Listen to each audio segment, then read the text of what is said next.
हम लोग भक्ति रसामृत सिंधु ग्रंथ से पढ़ रहे हैं द्वितीय विभाग दक्षिण विभाग प्रथम लहरी विभाव नामक श्लोक क्रमांक 158। भगवान का गुण है कीर्तिमान। मेरे पीछे बोलिएगा। साद्गुण्यै निर्मलै ख्यातः कीर्तिमानिति कीर्त्यते। साद्गुण्यैर्निर्मलैः ख्यातः कीर्तिमानिति कीर्तयते। साद्गुण्यैर्निर्मलैः ख्यातः कीर्तिमानिति कीर्त्यते। साद्गुण्यैर्निर्मलैः ख्यातः कीर्तिमान् इति कीर्त्यते। साद्गुण्यैर्निर्मलैः ख्यातः कीर्तिमान् इति कीर्त्यते। साद्गुण्यैर्निर्मलैः ख्यातः कीर्तिमान् इति कीर्त्यते।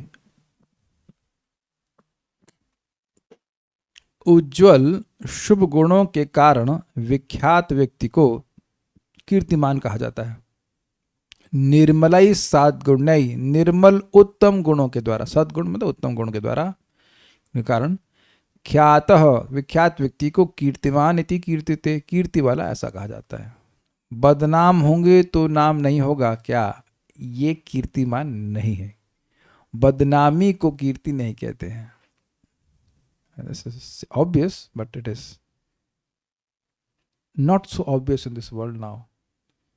लोग विख्यात हैं, कुख्यात हैं और उसको विख्यात के रूप में प्रचार किया जाता है।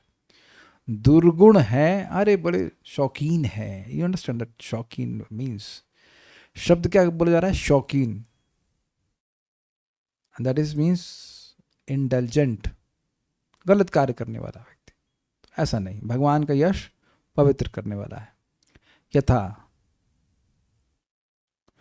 त्वदयशः कुमुद बंधु कौमुदी शुभ्र भावाभिमतो कल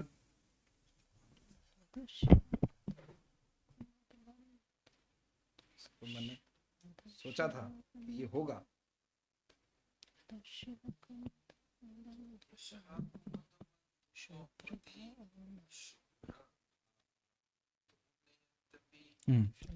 त्वदयशः कुमुद बंधु कौमुदी शुभ्र भावामभितो नयन्त्यपि।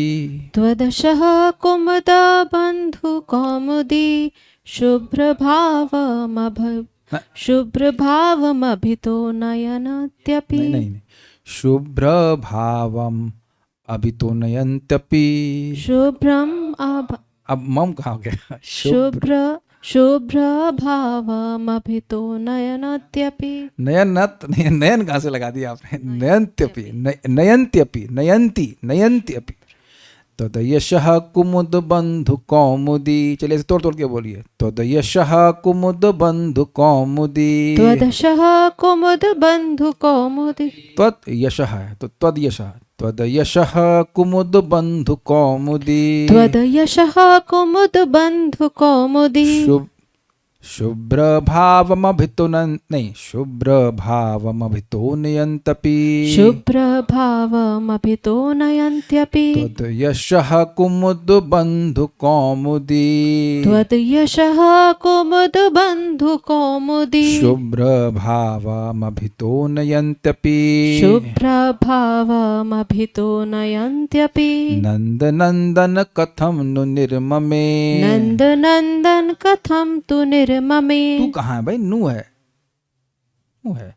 नंदनंदन कथम नु निर्ममे। नंदनंदन कथम नु निर्ममे। कृष्ण भाव कलिलम जगत्त्रयम्। कृष्ण भाव कलिलम जगत्त्रयम्। नंदनंदन कथम नु निर्ममे। नंदनंदन कथम नु निर्ममे। कृष्ण भाव कलिलम जगत्त्रयम्। कृष्ण भाव कलिलम जगत्त्रयम्। त्वदयशः कुमुद बंधु कौमुदी। त्वदयशः कुमुद बंधु कौमुदी। शुभ्र भावामभितो नयन्त्यपि। शुभ्र भावमभितो नयन्त्यपि। नंदनंदन कथम नु निर्ममे। नंदनंदन कथम नु निर्ममे। कृष्ण भाव कलिलम जगत्त्रयम्। कृष्ण भाव कलिलम जगत्त्रयम्।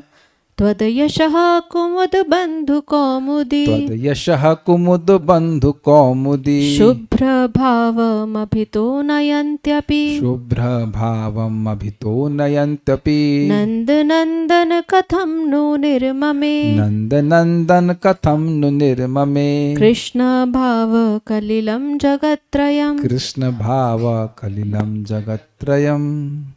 गुड।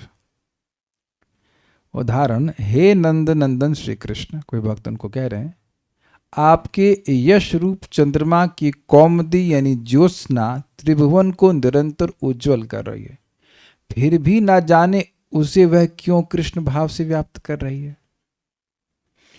देखिए, पहले पूरा पढ़ लेता हूं। कृष्ण भाव का अर्थ यहाँ काला वर्ण लेने से विरोधाभास अलंकार भी व्यक्त होता है। उज्जवल करते हुए भी कृष्णता या कालिमा कैसी? अतः कृष्ण भाव से कृष्ण कीर्ति ही अभिप्रेत है। देखिए बात, पहले अन्वय देखिए समझाया जाएगा। हे नंदनंदन, हे नंदनंदन श्री कृष्ण, त्वद यशः, त्वद मतलब आपका, यश मतलब यश, आपका यश जो कैसा है वो है कुमुद, आपके यश की कुमुद बंधु कौमुदी, आपके यश रूप चंद्रमा की कौमुदी अर्थात ज्योत्सना। अब ये क्या हो गया भाई? कुमुद बंधु मतलब कुमुद का बंधु। कुमुद का मतलब क्या होता है? एक है कमल और दूसरा है कुमुद। तो कमल उगता है दिन के समय, सूर्य के प्रकाश में खिलता है, और कुमुद होता है लिली, जो कि रात्रि में चंद्रमा के प्रकाश में खिलती है। खिलती है, खिलता, जो भी कह लीजिए, देखने में सिमिलर लगते हैं। I think these are white lotuses. कुमुद नहीं, नहीं पता मुझे, मेरे हिसाब से, मतलब मेरे हिसाब से मैं समझ रहा हूँ जो व्हाइट लिली ही कहते हैं, व्हाइट ही होता है, सर्च कर लीजिएगा, कोई बात नहीं। तो सफ़ेद रंग के, लेकिन देखने में कमल जैसे लगते हैं, क्योंकि हम दोनों लेके आए थे मार्केट से। तो व्हाइट लोटस भी हो सकता है, लेकिन लिली प्राय व्हाइट ही होती है, वो देखने में कमल जैसी लगती है। व्हाइट लोटस भी होता है, व्हाइट लिली भी होती है। तो कुमुद बंधु का मतलब है चंद्रमा। तो भगवान का यश कैसा है? चंद्रमा। और यश का विस्तार हो रहा है जैसे चंद्रमा विस्तारित करता है अपनी किरणों को। तो आप जान रहे हैं कि जब चंद्रमा विस्तारित करता है, मान लीजिए पूर्णिमा का चंद्रमा है, तो वातावरण कैसा होगा? रात्रि का अंधकार है, लेकिन वो किस चीज का प्रसारण करेगा? सफेदी का। मैं चांदनी की बात करूंगा तो क्या आप वहां पर कालिमा के बारे में सोचेंगे? नहीं, चांदनी मतलब सफेद। तो भगवान के यश की तुलना, जो यश विस्तार हो रहा है उसकी तुलना चांदनी से की जा रही है, और वो सफेद ही है। सफेद मतलब कालापन जी जहां पे, उसमें भी उज्ज्वलता लेके आ जाएगी, प्रकाश ले आ जाएगी। भाई जिन लोगों की आंखें तेज हैं वो चांदनी के प्रकाश में भी पढ़ लेते हैं। और ये तो आप लोगों को अनुभव होगा, कभी गांव गए हो या किसी स्थान पे हो, जब एकदम अंधेरा हो जाता है, रात्रि में लाइट चली गई, कुछ भी कारण है, तो चंद्रमा के प्रकाश से आप रास्ता देख लेते हो। ये तो सब समझ आ रहा है। यानी प्रकाश की अब जो स्वभाव है, धर्म है, वह तो चंद्रमा का प्रकाश उज्ज्वलता दे रहा है। ये क्लियर हो गया। तो ये स्पष्ट है कि भगवान, यहाँ पर कवि कह रहे हैं कि आपका यश जो है वो चंद्रमा के प्रकाश के समान है, वह तो पूरे जगत को उज्ज्वलता प्रदान कर रही है। इसलिए कह रहे हैं शुभ्र भाव नयंती अपि, शुभ्र भाव को अर्थात उज्ज्वलता को नयंती, नयंती मतलब नयन, लाना। नयन मतलब नयन मतलब नयन नहीं, नयति सुना है आपने? नयति शब्द सुना है? नयति मतलब लाना। यहाँ भी एक अस्पताल था नयति लाओ लाओ तुम्हारे पैसे हम सब छीन लेंगे it was very expensive, but हम ऐसे विनोद करते थे। बट नयति मतलब होता है लाना। अरे नहीं जानते तो सीखो भाई, कुछ तो सीखिए, नई लैंग्वेज सिखा रहे हैं आपको। नयति मतलब लाना, पठती मतलब पढ़ना, नयति मतलब लाना। तो कह रहे हैं नयंती मतलब प्राप्त कराती हुई भी पूरे जगत को भगवान आपका यश रूपी, आपके चंद्रमा रूपी, आपके यश रूपी चंद्रमा की ज्योत्सना, उसकी कौमुदी अर्थात उसका प्रकाश पूरे जगत को उज्ज्वलता प्राप्त कराते हुए भी। ये यहाँ तक समझ में आ गया आपको?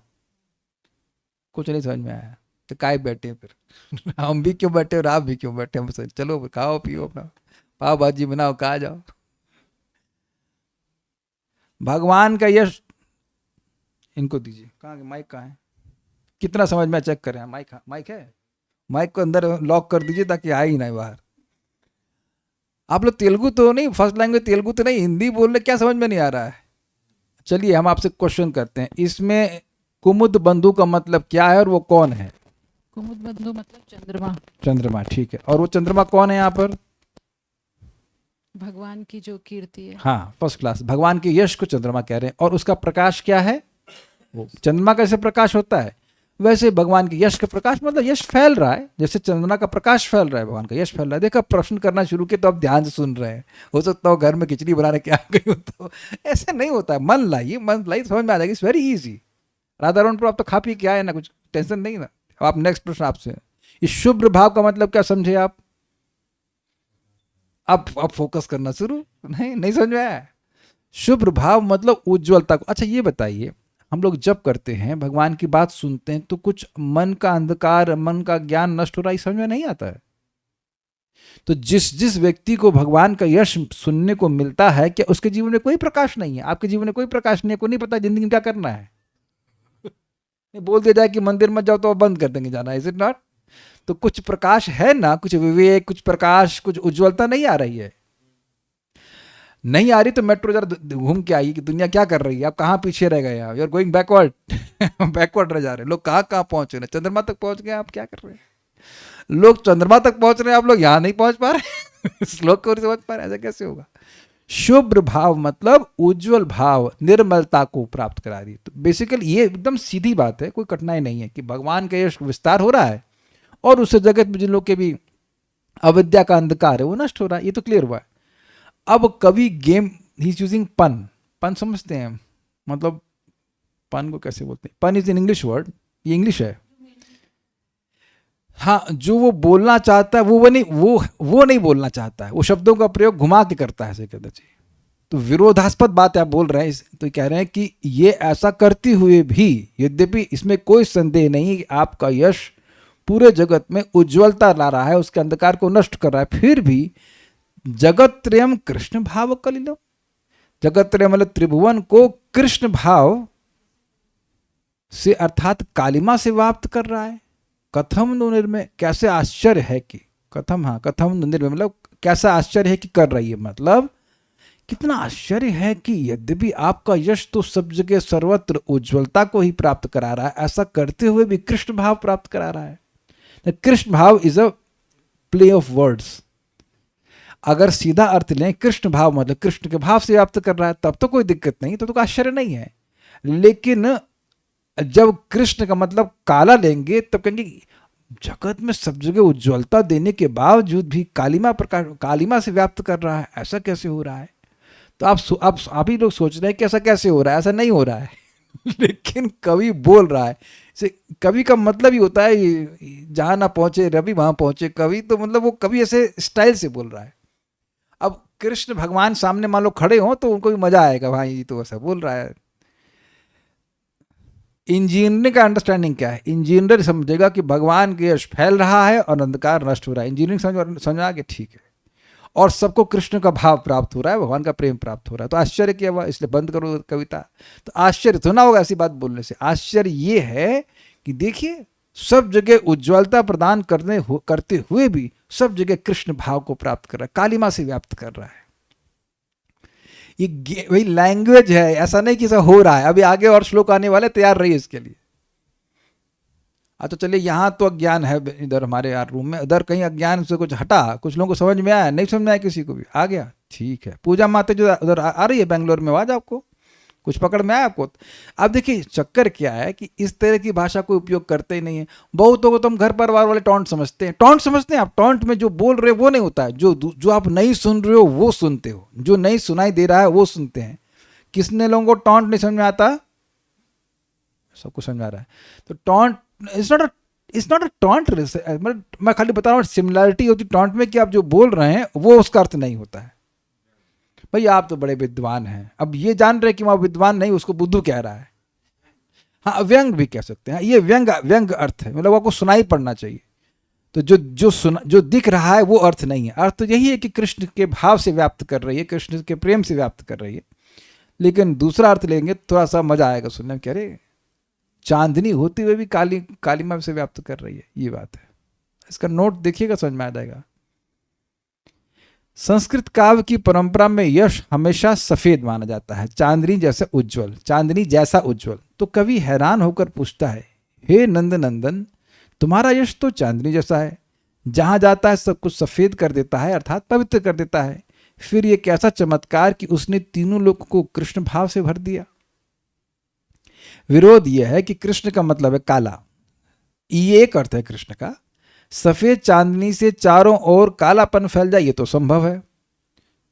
तो ये आश्चर्य को प्रस्तुत करने के लिए है। फिर कह रहे हैं समाधान क्या है? कृष्ण भाव का दूसरा अर्थ है कृष्ण के प्रति प्रेम, कृष्ण की भक्ति या कृष्णमयता। यानी तुम्हारा उजला यश जहां जहां फैला वहां अंधेरा नहीं फैला, बल्कि सारे लोग तुम्हारी भक्ति में डूब गए, सब कुछ कृष्णमय हो गया। तो ये सिंपल अर्थ है। तो पॉइंट यहाँ पे बोल रहे हैं कि भगवान का यश जो है उज्जवल कीर्ति है, और जहां पर वो जाता है वो उसको पवित्र कर देता है। यथा वा ललित माधवे, दूसरा एग्जाम्पल दिया जा रहा है ललित माधव से, ये बड़ा मजेदार है। भीता रुद्रम त्यजति गिरिजा श्याममप्रेक्ष्य कंठम, भीता रुद्रम त्यजति गिरिजा श्याममप्रेक्ष्य कंठम। श्याम माँ को थोड़ा अलग से बोलिएगा। भीता रुद्रम त्यजति गिरिजा श्याममप्रेक्ष्य कंठम, भीता रुद्रम त्यजति गिरिजा श्याममप्रेक्ष्य कंठम। शुभ्रम दृष्ट्वा क्षिपति वसनं विस्मितो नीलवासाः, शुभ्रं दृष्ट्वा क्षिपति वसनं विस्मितो नीलवासः। क्षीरं मत्वा श्रपयति यमिनीरमाभिरिकोत्का, क्षीरं मत्वा श्रपयति यमिनीरमाभिरिकोत्का। कोका नहीं कोका कोला नहीं है, ये कोतका है। दिस इज कोतका cola. It's okay, it's okay. हम कौन सही बोल रहे हैं, हम भी प्रयास ही कर रहे हैं, बना बना के लिए आ रहे हैं। क्षीरम मत्वा श्रपयति यमिनीरमाभिरिकोत्का, क्षीरं मत्वा क्षपयति यमिनीरमाभिरिकोत्का। गीते दामोदर यशसी ते वीणया नारदेना, गीते दामोदर यशसि ते वीणया नारदेन। भीता रुद्रम त्यजति गिरिजा श्याममप्रेक्ष्य कंठम, भीता रुद्रं त्यजति गिरिजा श्याममप्रेक्ष्य कंठम। शुभ्रम दृष्ट्वा क्षिपति वसनं विस्मितो नीलवासाः, शुभ्रं दृष्ट्वा क्षिपति वसनं विस्मितो नीलवासः। क्षीरं मत्वा श्रपयति यमिनीरमाभिरिकोत्का, क्षीरं मत्वा श्रपयति यमिनीरमाभिरिकोत्का। गीते दामोदर यशसी ते वीणया नारदेना, गीते दामोदर यशसि ते वीणया नारदेन। भीता रुद्रं त्यजति गिरिजा श्याममप्रेक्ष्य कंठम, भीता रुद्रम त्यजति गिरिजा श्याममप्रेक्ष्य कंठम, शुभ्रं दृष्ट्वा क्षिपति वसनं विस्मितो नीलवासः। शुभ्रम दृष्ट्वा क्षिपति वसनं विस्मितो नीलवासाः, क्षीरं मत्वा श्रपयति यमिनीरमाभिरिकोत्का, क्षीरं मत्वा श्रपयति यमिनीरमाभिरिकोत्का, गीते दामोदर यशसि ते वीणया नारदेन, गीते दामोदर यशसि ते वीणया नारदेना। बहुत अच्छा श्लोक है, बहुत अच्छा श्लोक है। ललित माधव नाटक में कहा गया है, हे दामोदर श्री कृष्ण, श्री नारद जब आपकी उज्जवल कीर्ति का गान वीणा पर करते हैं, समझ में आया, वीणा बजा रहे हैं और भगवान के यश को गा रहे हैं, तब उज्ज्वलता के कारण श्री शिव का कंठ नीला नहीं दिखता, अतः भयवश परपुरुष की शंका से पार्वती शिव जी को त्याग देती है। ये समझे, भगवान शिव के गले में वो कौन सा कालकूट विष पिए थे ना, तो गले में नीला नीला हो गया था लाइन, इसको नीलकंठ कहते हैं। तो भगवान का यश वीणा पे बजाए नारद जी, तो उसके इतना पवित्रता का प्रभाव है कि जो शिव जी का कंठ है वो नीला रंग, जो स्ट्राइप है वो गायब हो गई। तो अब पार्वती जी घबरा गई, लगता है ये तो हमारे पति नहीं है, तो वहां से भगी। एक चीज श्री बलराम अपने नीलांबर को सफेद देखकर फेंक देते हैं, समझे। भगवान बलराम जी का जो नीला वस्त्र है, नीली धोती पहनते हैं, वो हो गई वाइट, वाइट हो गई। तो अब जानते हैं फेडेड कपड़ा तो फेंक ही देते हैं ना आप लोग। घर का नियम होता है ना, भारतीय घर का नॉर्मल नियम होता है, जब तक कपड़ा तार तार ना हो जाए तो उसका तो पोंछा बना लो, सब कुछ कर लो, लेकिन नॉर्मली कपड़ा फेड होने पर त्याग देते हैं। तो ये क्या, वाइट हो गई तो छोड़ दी, वाइट अच्छी नहीं लगती बलराम जी पर, ऐसा वो मानते हैं तो उसे छोड़ दिए। फिर उसके बाद कहते हैं, ये और मजेदार तीसरा वाला, और गोपी जन यमुना जल को दूध जानकर उत्कंठा पूर्वक उसे समेटने लगती हैं। अच्छा, अब इंटरेस्टिंग है कि यमुना का जल किस रंग का होता है? नीला, ब्लैकिश, ब्लैकिश भी कह सकते हैं, quite I would say blackish, without pollution also it is blackish. कोई मुझे नहीं पता क्यों, बट है। कहीं तो आप देखते हैं ऐसा, ये उधर वहाँ भी जाते हैं आप मायापुर में, तो जब आप नवद्वीप जाते हैं तो रास्ते में वो दिखाई पड़ेगा, जलांगी है ना, जलांगी और गंगा जी। तो जलांगी इज ब्लैकिश है, नॉट रॉन्ग, एक हल्का ग्रीनिश है और एक ब्लैकिश दिखाई पड़ते हैं, बिल्कुल दो धारा अलग अलग दिखाई पड़ती है, आपने देखा है? So like that. तो यमुना जी यद्यपि ब्लैक हैं, लेकिन वो इतनी वाइट हो जाती हैं कि अब दूध का भ्रम हो जाता है, किनको? गोपियों को। अब दूध की नदी बह रही हो तो भाई गोपियों को तो दूध में आकर्षण होगा, दूध बेचना है ऐसा, तो चलो उठाओ लपेटो उसको, भर लो उसको कर। इतना भगवान का यश पवित्र करने वाला है। यहाँ भ्रांतिमान अलंकार द्वारा अति उज्जवल कृष्ण कीर्ति का वर्णन किया जा रहा है। मतलब 3 जगह भ्रांति हुई। किसको भ्रांति हुई? दुर्गा जी को भ्रांति हुई कि हमारे पति नहीं है, बलराम जी को भ्रांति हुई कि वस्त्र नहीं है, और गोपियों को भ्रांति हुई कि ये यमुना जी का जल नहीं तो दूध है। तो ये दिखा रहा है कि इतनी बड़ी भ्रांति की सृष्टि भगवान के यश ने कर दी। लेकिन हमको बहुत अच्छी बात है यहाँ पे सीखने को मिली। हमें जब इसको पढ़ रहा था, I was very enthusiastic, at least this section made me very enthusiastic. देखिए, भगवान का और गुण हमको कुछ समझ में आए या ना, या उधर एक्सेस हो या ना हो, लेकिन भगवान की कीर्ति का एक्सेस हमारे पास है। प्रभुपाद जी के ग्रंथ हैं, ये भक्ति रसायन सिंधु है, भागवतम है, ये तो आप कहीं नहीं कह सकते, हरे कृष्ण मंत्र है। तो जब व्यक्ति भगवान के यश के संपर्क में आएगा, तो जब शिव जी का कालकूट का प्रभाव भी समाप्त हो गया, तब अन्य चीज़ों का तो कहना ही क्या, हमारा हृदय पक्का शुद्ध हो जाएगा। और यही बात भागवतम में किसी स्कंद में 10th कैंटो के अंत में कहीं पे कही गई, 89 चैप्टर में शायद कही गई, लास्ट में कहा गया समवेयर, कि गंगा जी तीर्थ थी कब तक? जब तक भगवान का यश जगत पे नहीं आया था। सीधी सीधी बात आप समझ लीजिए। आप, मैं बार बार रिपीट करता हूँ ताकि वो बातें याद रहें, कि भगवान का यश सुनने से, बोलने से जितना जीव शुद्ध होगा, उतना और किसी चीज से नहीं होता है। तो ये बहुत सुंदर अपने को शिक्षा मिल रही है कि we must come in contact with the glories of Krishna. भगवान के यश बोले, जैसे हम लोग बोल ही रहे हैं, चर्चा कर रहे हैं, तो मेरा भी शुद्धिकरण हो रहा है, आप लोग का भी हो रहा है, सब लोग उसको पढ़ें। जीवन में पवित्रता आना निश्चित है। जो जगत पवित्रम प्रगणित करे, जो जगत को पवित्र करने वाली कीर्ति है, तो हमको भी पवित्र करेगी। और पवित्रता का लक्षण है कि भगवान की सेवा की इच्छा बन जाती है कि नहीं? यही बात है। अपवित्र मतलब भगवान से वैमुख्य रहना, ये बात है।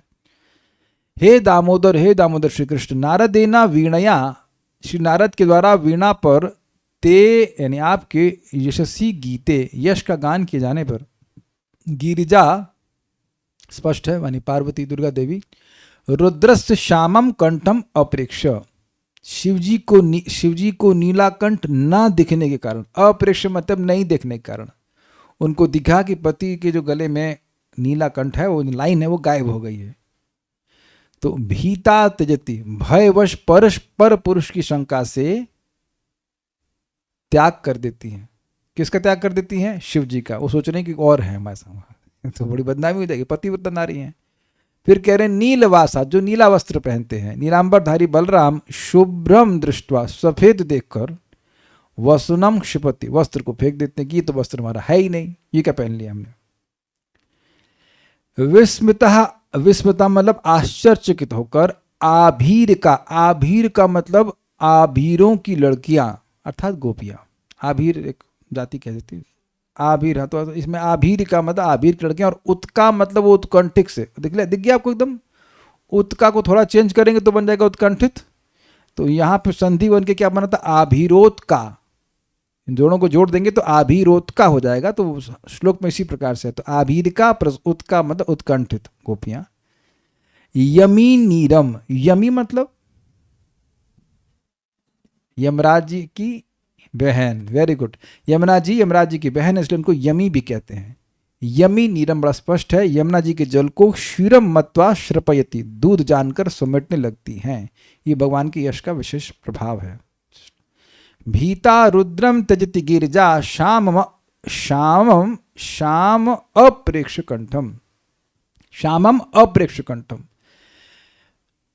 मैंने कुछ, हाँ ठीक है, श्यामम।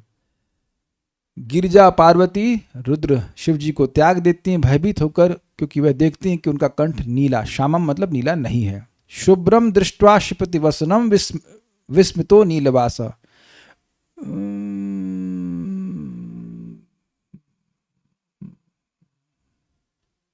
विस्मित शब्द तो बलराम जी से आना चाहिए था ना, हमारे यहाँ पे मिस्टेक हुई है कुछ, क्या ये थोड़ा मिस्टेक हुआ। विस्मित शब्द इनके संग आना चाहिए था, यहाँ अन्वय में मिस्टेक हो गई।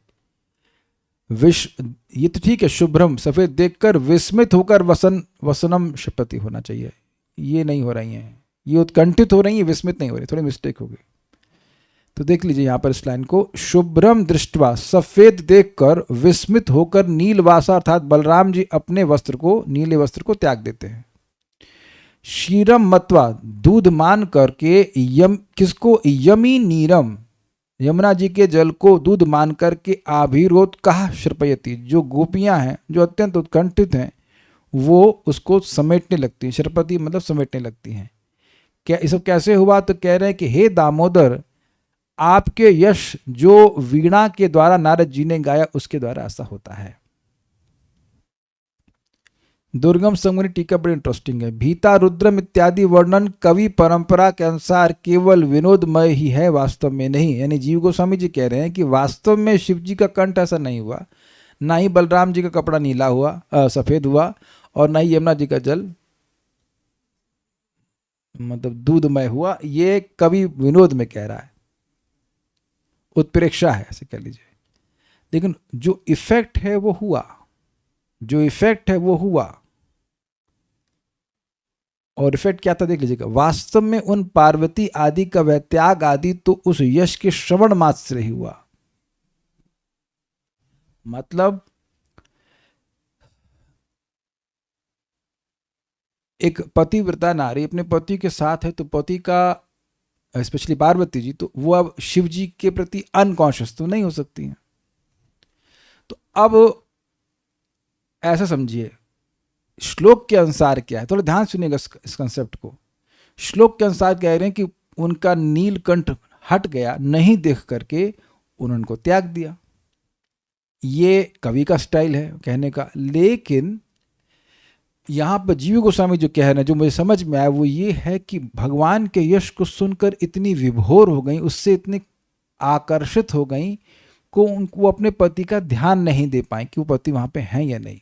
तो उस दृष्टि से त्याग हुआ कि नहीं हुआ, ये समझ में आया आपको? You become so absorbed that you become oblivious of things around you. भाई शिव जी तो करते रहते हैं, इस बार पार्वती जी ने भी कर दिया। शिव जी भगवान का यश बोलते तो उनको सुध बुध नहीं रहती है कि बच्चों को स्कूल भेजना है, गणेश जी को कार्तिक को उधर भेजा, कुछ इधर। अब घर नहीं बांध रहे हैं, गृहस्थ होकर कोई कह सकता है कि घर ना बांधे, बरगद के पेड़ के नीचे रह ले। हाईएस्ट एग्जाम्पल है शिव जी। शिव जी एकदम, और ऐसा भी नहीं कि मेहनत करनी पड़ेगी। दुर्गा जी को थोड़ा बोल भी देंगे तो बना के सब रेडी कर देंगे, है कि नहीं? कॉन्ट्रैक्टर, सप्लायर, सब कुछ बढ़िया, स्टील विल सब कुछ कर देंगे। फिर सोचिए कि बोल भी नहीं रहे हैं, इज नॉट इवन टेलिंग कि जरा थोड़ा सा देखिए बना लीजिए, कुछ ऐसा कर लीजिए, कुछ भी नहीं। तो कितने अब्जॉर्ब है भगवान का नाम बोलने में, कथा बोलने में, आप समझ ही सकते हैं। तो मैं क्या, हाँ, तो इस तरह शिव जी जब पूरी तरह से, यहाँ तक बहुत बार तो उनको कपड़े का भी गुमान नहीं रहता, वो कपड़ा भी नहीं पहनते हैं, दिगंबर हो जाते हैं शिव जी। तो ऐसा भगवान के यश में वो मदमस्त हैं, तो उनकी पत्नी भी अगर ऐसा हो जाए भगवान का यश सुन करके तो कोई दिक्कत की बात नहीं। ये पार्वती जी क्लियर हुआ। अब दूसरा बात क्या है कि बलराम जी भगवान का यश सुने तो अब अपने कपड़े को त्याग दिए, मतलब कपड़े के प्रति इंडिफरेंट हो गए। अब इसको तो बिल्कुल आसानी से समझ सकते हैं आप लोग। बहुत से भक्त यहाँ आप प्रेस नहीं करते होंगे कपड़ा, एक आध दो प्रमाण तो हैं। तो अब भगवान का नाम जप करें, कथा सुने कि बैठ के कपड़ा प्रेस करें। हमें लगता है आप लोगों को भी, एक आध दो लोगों को तो ऐसा हो गया होगा, जो लोग अब वर्क फ्रॉम होम कर रहे होंगे, घर में बैठ रहते होंगे, तो शायद एक आध दो लोगों को आ गया होगा कि यार कपड़ा तो कम से कम ठीक से पहना करो। तो दिमाग ठीक रहे तब ना ठीक से पहनेंगे कुछ। दिमाग अगर, जो लोग एब्जॉर्ब है उनकी बात कर रहा हूँ, बाकी जो लोग प्रेस कर रहे हैं ठीक है, लेकिन कपड़े के प्रति ध्यान हट गया, ये बलराम जी की बात हो गई। तो ये भी एब्जॉर्प्शन हो गया। और गोपियां के केस में क्या समझा जाएगा, गोपियां तो भगवान के यश सुनकर तो वैसे ही बावली हो जाती हैं, तो उनका भ्रम हो जाए कि क्या चीज दूध है क्या पानी है, उनको न समझ में आए तो कौन से आश्चर्य की बात नहीं।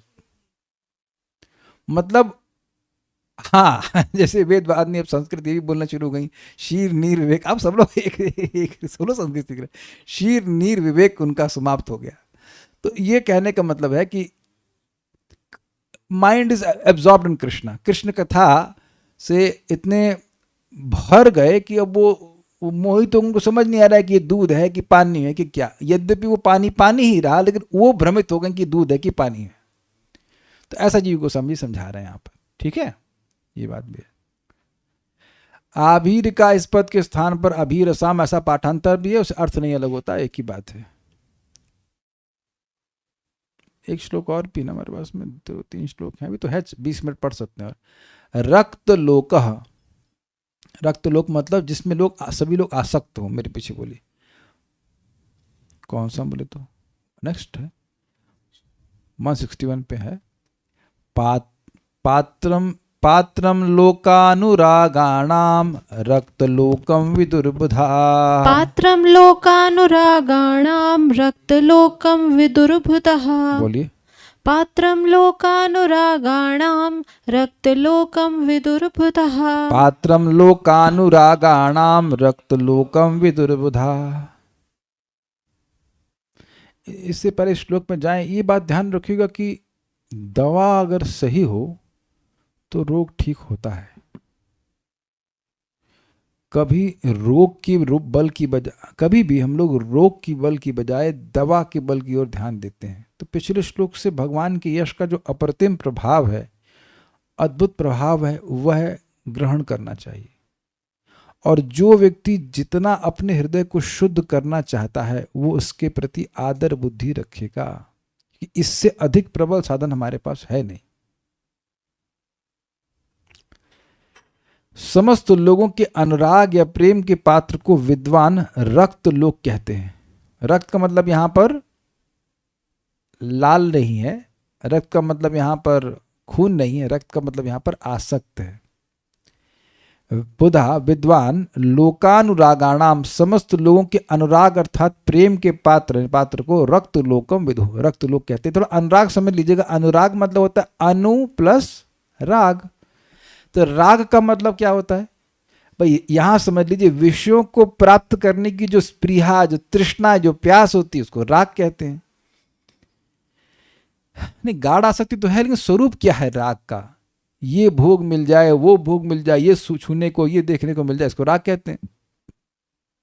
तो अब कृष्ण के विषय में राग क्या हो गया? कृष्ण का रूप का दर्शन हो जाए, कृष्ण की शब्द सुनने को मिल जाए। भाई रूप रस गंध सभी के आश्रय भगवान है, उनमें निरंतर राग, निरंतर स्पृहा। कृष्ण को देख रहे हैं तो अब तृप्त नहीं हो रहे हैं, कृष्ण की बात सुन रहे हैं तो तृप्त नहीं हो रहे हैं। ये सब अनुराग के लक्षण है। तो ऐसे भगवान हैं जो सभी के अनुराग के लक्षण। इस जगत में ऐसा कोई व्यक्ति नहीं जिसके लिए सभी लोग लाइक बटन दबाएं, ऐसा नहीं होता है। तो इसको यहां पर प्रथम स्कंद से बताया जा रहा है 1.11.16। घटना क्या है? भगवान हस्तिनापुर से लौटकर द्वारका में आ रहे हैं। तो द्वारका में जब भगवान आते हैं तो वहां पर द्वारकावासी भगवान के लिए प्रार्थना करते हैं, उनको कुछ शब्द कहते हैं, उन्हीं में से किए हैं। वो कहते हैं कि आप जब चले जाते हैं तो हमारे लिए एक क्षण जो है वो करोड़ों युगों के समान हो जाता है, और हमारी आंखें वैसे ही व्यर्थ हो जाती हैं जैसे सूर्य के बिना अंधकार होने के कारण आंखें व्यर्थ हो जाती, ऐसे हमारा स्थिति हो जाती। तो मेरे पीछे बोली, बहुत सुंदर श्लोक है। यर्यम्बुजाक्षाप ससार भो भवान, यर्यम्बुजाक्षाप ससार भो भवान् यर्यम्बुजाक्षाप ससार भो भवान् यर्यम्बुजाक्षाप ससार भो भवान् कुरुन् मधुन्वाथ सुहृद दृक्षया कुरुन्मधुन्वात सुहृद्दृक्षया तत्राब्दकोटि प्रतिमः क्षणो भवेत् तत्राब्दकोटि प्रतिमः क्षणो भवेत् रविं विनाक्ष्णोरिव नस्तवाच्युत रविं विनाक्षोणिरिव रविं विनाक्षोणोरिव रविं विनाक्ष्णोरिव नस्तवाच्युत रविं विनाक्ष्णोरिव नस्तवाच्युत यर्ह्यम्बुजाक्षाप ससार भो भवान् यर्यम्बुजाक्षाप ससार भो भवान् कुरुन्मधुन्वाथ सुहृद दृक्षया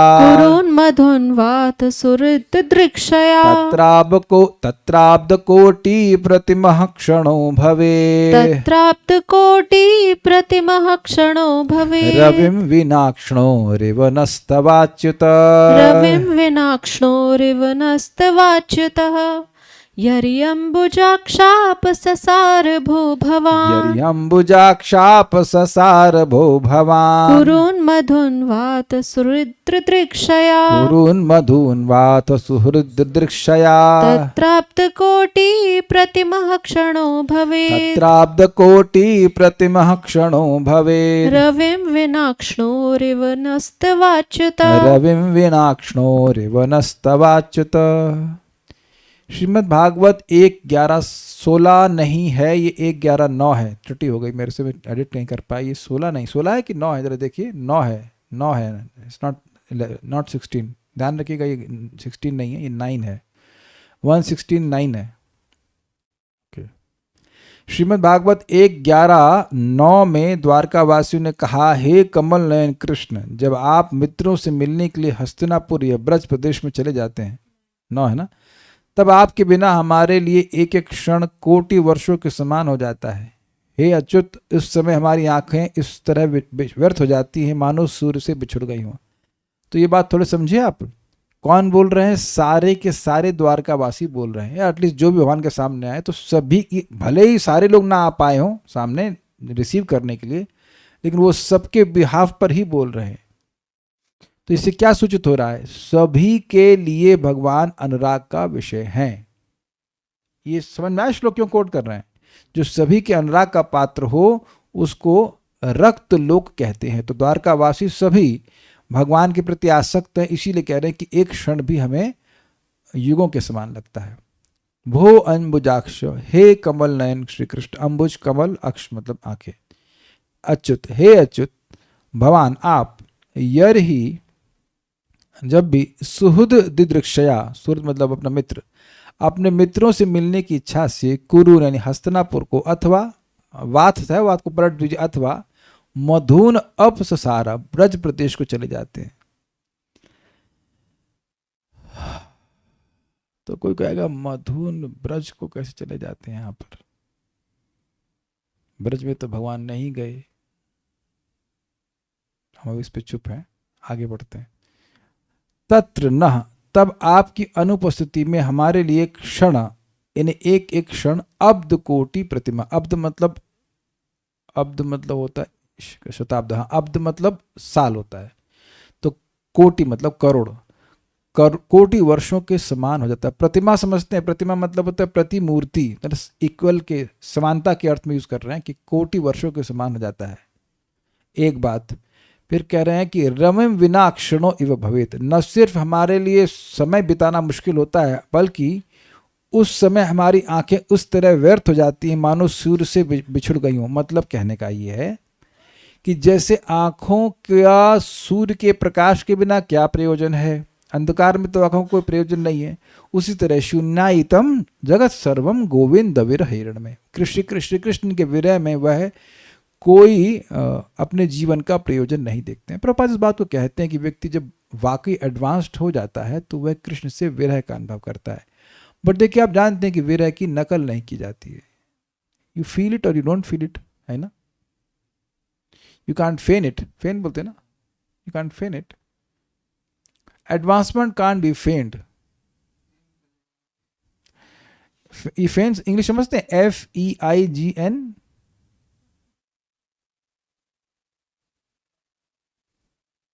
अभी तो खाने से विरह होता है, नींद से विरह होता है, so you can fan it. अच्छा, खाने से विरह होता है तो आप यू नॉट फेनिंग इट, नाटक तो नहीं करते, उसका फीलिंग हो, जैसा फील करते हैं वैसा होता है। दैट्स, इसीलिए भागवत सुनना चाहिए। तो वहाँ पे दिखा रहा है कि this can't be fend, you can not do that. तो श्लोक तो स्पष्ट समझ में आ रहा है। दुर्गम संगम टीका, न केवल एक क्षण ही कल्प के समान हो जाता है, अपितु सूर्य के बिना जैसे आंखों को मोह अर्थात अंधकार हो जाता है, आंखें को समझ नहीं पाती क्या हो रहा है, वैसे आपके बिना हम लोग का भी हो जाता है। ये अर्थ है तो स्पष्ट समझ आ गया होगा। यहाँ पर रक्त लोक के बारे में बोल रहे हैं। अब मतलब भगवान के अनुराग, भगवान सभी द्वारका वासियों के अनुराग के विषय हैं। यथावाद दूसरा बोल रहे हैं। यहाँ बोल रहे हैं कि भगवान जब रंगस्थली मतलब वो जो मल्लशाला थी ना, जहाँ पे कंस ने बुलाया था मथुरा में, वहाँ जब जाते हैं तो सभी लोग उनको जय जयकार कर रहे हैं। मुनि लोग उनकी जय जयकार करते हैं, देवता लोग उनकी स्तुति कर रहे हैं, और बाकी सब लोग भी गान कर रहे हैं। तो दिखा रहा है कि सभी के भगवान अनुराग के पात्र हैं।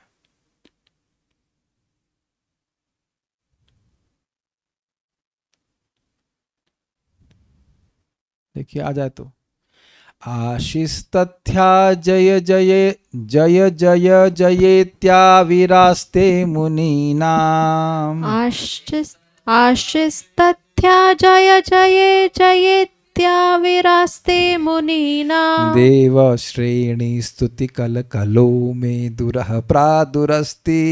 देवश्रेणी स्तुति कल कलो मे दुरः प्रादुरस्ति। हर्षोद्घोषः स्फुरति परितो नागरीणां गरीयान्। हर्षोद्घोषः स्फुरति परितो नागरीणां गरीयान्। केवारङ्गस्थलभुवि हरौ भेजिरे नानुरागम्। केवारङ्गस्थलभुवि हरौ भेजिरे नानुरागम्। आज तो लग रहा है कि गीत नाटिका हो रहे हैं, केवल गा ही रहे हैं, बोलने के लिए कम है, केवल गाने के लिए।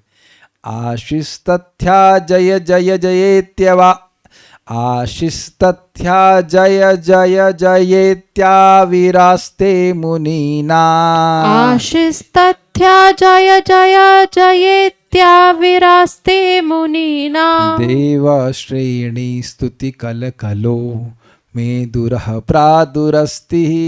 देवश्रेणी स्तुति कले कलौ, देवश्रेणी स्तुति कल कलौ मे दुरः प्रादुरस्ति। हर्षोद्घोषः स्फुरति परितो नागरीणां गरीयान्। हर्षोद्घोषः स्फुरति परितो नागरीणां गरीयान्। केवारङ्गस्थलभुवि हरौ भेजिरे नानुरागम्। केवारङ्गस्थलभुवि हरौ भेजिरे नानुरागम्।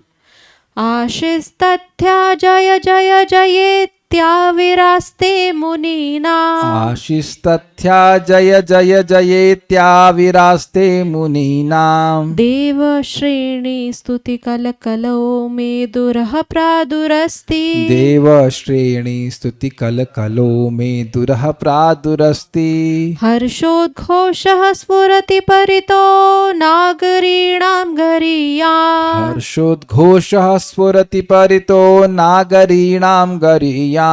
केवारङ्गस्थलभुवि हरौ भेजिरे नानुरागम्। केवारङ्गस्थलभुवि हरौ भेजिरे नानुरागम्। और भी कहा गया है, श्री कृष्ण के रंग भूमि में आने पर मुनियों द्वारा जय हो, आप विजयी हो, इस प्रकार का सत्य आशीर्वाद उद्घोषित होने लगा तो मुनियों को आकर्षित करे।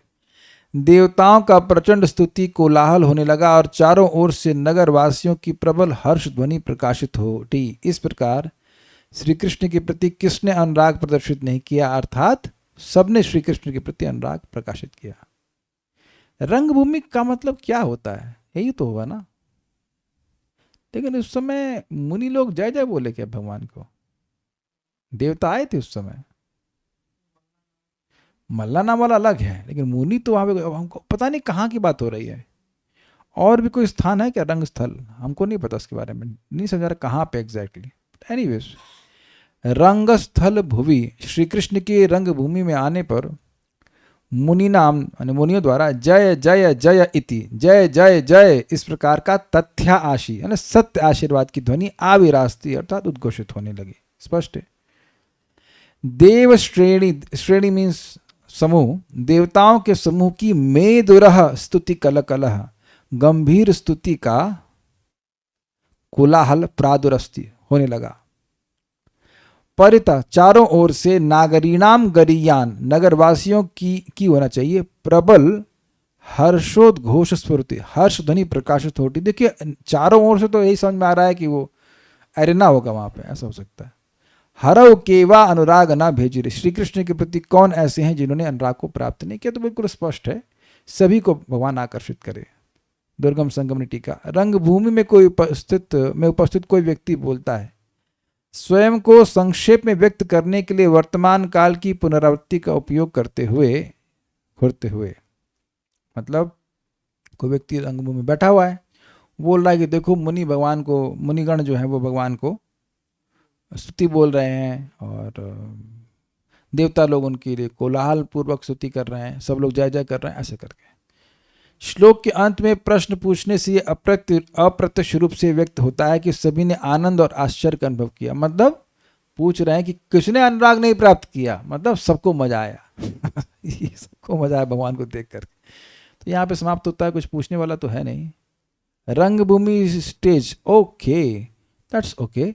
तो रंगभूमि स्टेज का मतलब हुआ, लेकिन ये हुआ कब?